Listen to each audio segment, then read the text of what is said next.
Uma investigação aberta pelo Supremo para investigar o filho do presidente. Parecia a virada que a campanha de Flávio Bolsonaro precisava. Aconteceu o contrário. Quando o ministro André Mendonça autorizou a Polícia Federal a investigar o Lulinha, a reação imediata foi de comemoração nos bastidores bolsonaristas. Finalmente, pensaram. Um movimento ofensivo. Finalmente, alguém indo para cima do outro lado com a mesma força com que o Flávio está sendo pressionado. Só que uma coisa ficou fora do cálculo. Para cada manchete sobre o Lulinha, o Brasil inteiro passou a fazer a mesma pergunta em voz alta. E essa pergunta não é sobre o filho do Lula. Essa pergunta é sobre o Flávio Bolsonaro. E respondê-la está se tornando impossível para quem queria usar os inquéritos como escudo. O que aconteceu nessa semana expôs uma das maiores armadilhas que alguém pode montar contra si mesmo dentro de uma disputa eleitoral. André Mendonça abriu um parêntese que ele mesmo vai ter dificuldade de fechar. Para entender por quê, é preciso voltar algumas semanas. Antes de continuar, só preciso te dizer uma coisa. Tem gente que chega nessa discussão com os fatos na mão. Data, valor, nome, documento. E tem gente que chega só com raiva. Se você quer estar no primeiro grupo, eu deixei um material especial para você no primeiro comentário fixado. É um presente meu. Aproveita. Dito isso, vamos ao que interessa. Desde março deste ano, o caso do Banco Master domina o cenário político brasileiro. Daniel Vorcaro, ex-controlador do banco, está preso. A Polícia Federal rastreou 61 milhões de reais que saíram do esquema de Vorcaro e foram parar na produção de um filme sobre Jair Bolsonaro. O rombo do banco atinge aposentados, poupadores, gente comum que confiou no sistema financeiro.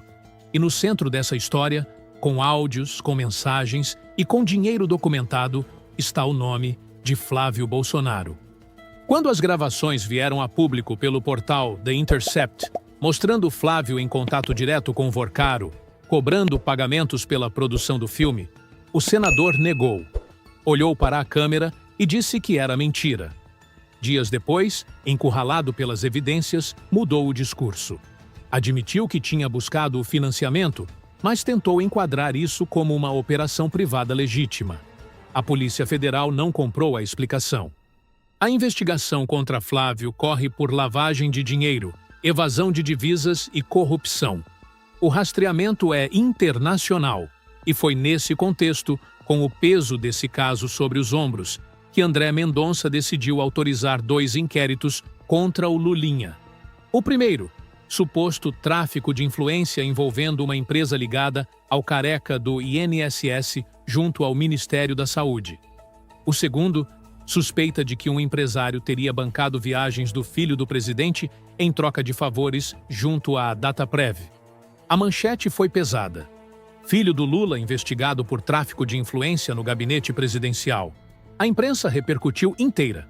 Só que quando você vai além da manchete, a história muda. No caso da cannabis medicinal, o contrato com a empresa nunca foi assinado.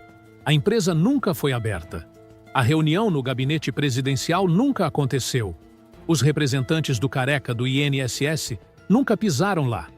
O que existe é uma investigação sobre algo que não se concretizou. No caso da Dataprev, até o momento o que aparece são indícios de viagens pagas, sem conexão direta comprovada com contratos do governo. A defesa do Lulinha não esperou muito para reagir. Classificou tudo como pesca probatória, um fishing expedition. A Polícia Federal jogando a rede para ver se pesca alguma coisa depois que as apurações anteriores não encontraram material suficiente. E aqui começa a armadilha que ninguém do lado bolsonarista parece ter calculado. Porque existe uma diferença enorme entre ser investigado por algo que não aconteceu e ser investigado por algo com documentos, áudios e um banqueiro preso que rastreou o dinheiro de volta ao seu destino. De um lado, uma reunião que não existiu, um contrato que não foi assinado, uma empresa que nunca abriu. Do outro, 61 milhões de reais rastreados, gravações confirmadas, investigação por lavagem de dinheiro, evasão de divisas e corrupção. e uma sócia de escritório de advocacia cujo irmão é sócio do careca do INSS, que ninguém consegue explicar adequadamente até hoje. Quando os dois casos passaram a ser comparados lado a lado, o efeito foi o oposto do que a estratégia bolsonarista esperava. E o que tornou tudo mais revelador foi a resposta que veio do lado de Lula. O presidente poderia ter se calado, poderia ter atacado, poderia ter jogado para a torcida. Não fez nenhum disso. Disse com todas as letras: se meu filho fez algo errado, que responda conforme a lei. Sem rodeios, sem vitimismo, sem tentar proteger ninguém com o cargo. Essa postura tornou o contraste ainda mais difícil de ignorar. Aliás, se o que você acabou de ouvir te deixou com vontade de ter tudo isso documentado de uma vez, eu deixei algo especial no primeiro comentário fixado. Vale muito a pena conferir. Mas, continuando, existe também uma questão que advogados e juristas passaram a levantar assim que os inquéritos foram anunciados. O Lulinha não tem cargo público. Não é senador, não é deputado, não é ministro. Não existe foro privilegiado. Então, por que o caso está no Supremo Tribunal Federal?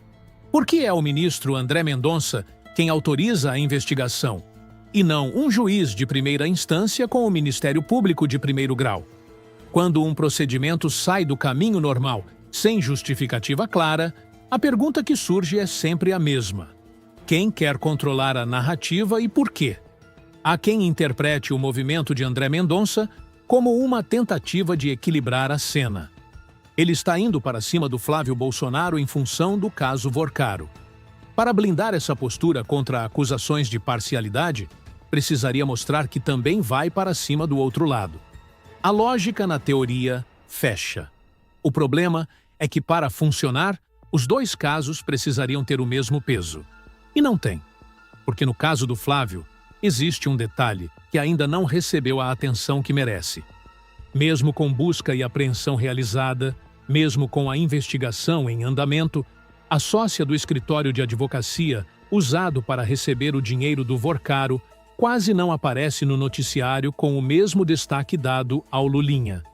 Há quem aponte isso como uma assimetria que a própria cobertura da imprensa vai precisar explicar nos próximos meses. E enquanto esse debate cresce, a campanha de Flávio Bolsonaro continua sangrando em outras frentes. O marqueteiro de confiança dele foi demitido. No lugar entrou Duda Lima, que foi o marqueteiro do Bolsonaro em 2022. Aquela campanha que perdeu para o Lula mesmo, com a máquina pública inteira nas mãos. Em 2026, quem tem a máquina pública é o outro lado.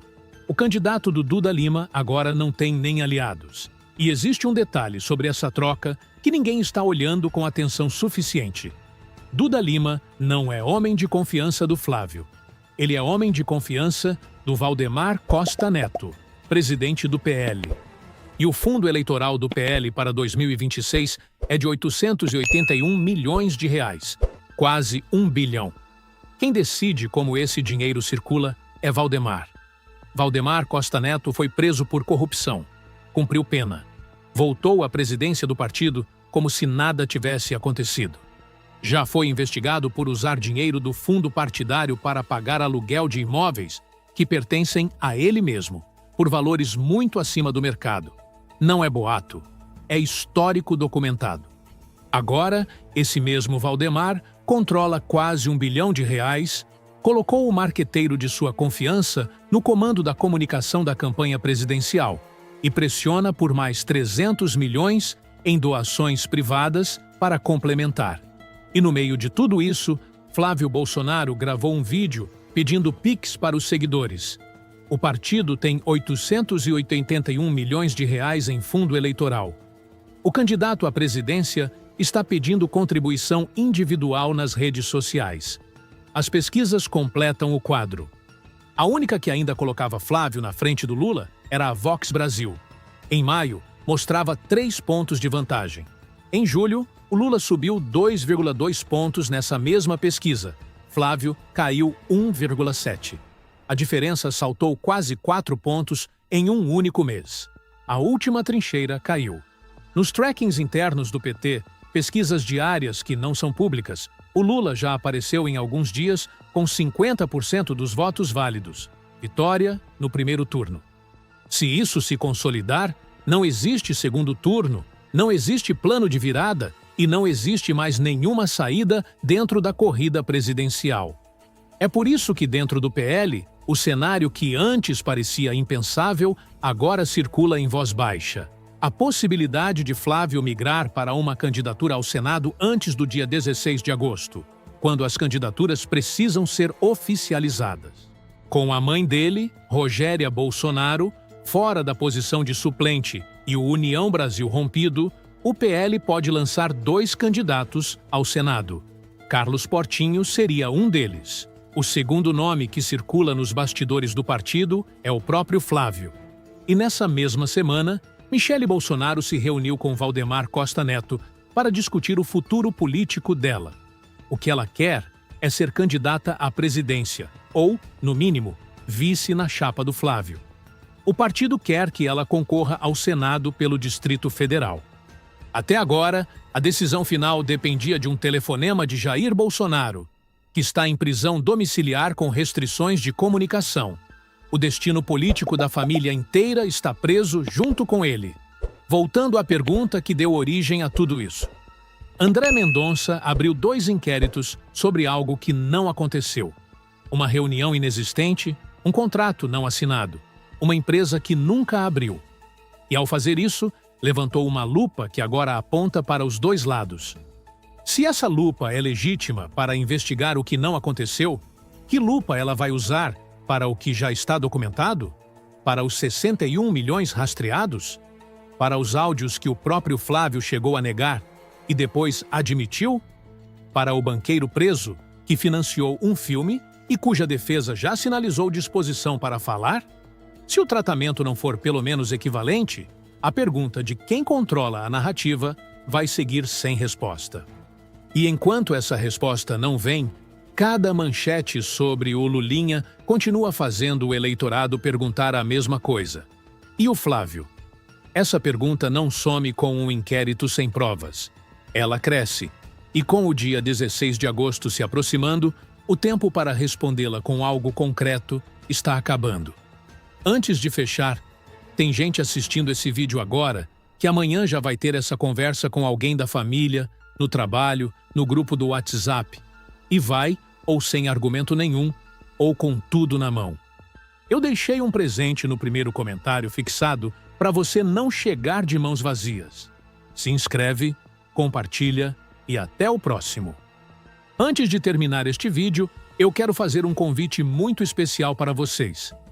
Se você acompanha este canal há bastante tempo, sabe que eu sempre procurei trazer análises responsáveis, contexto e informação para que vocês pudessem entender melhor os acontecimentos do Brasil.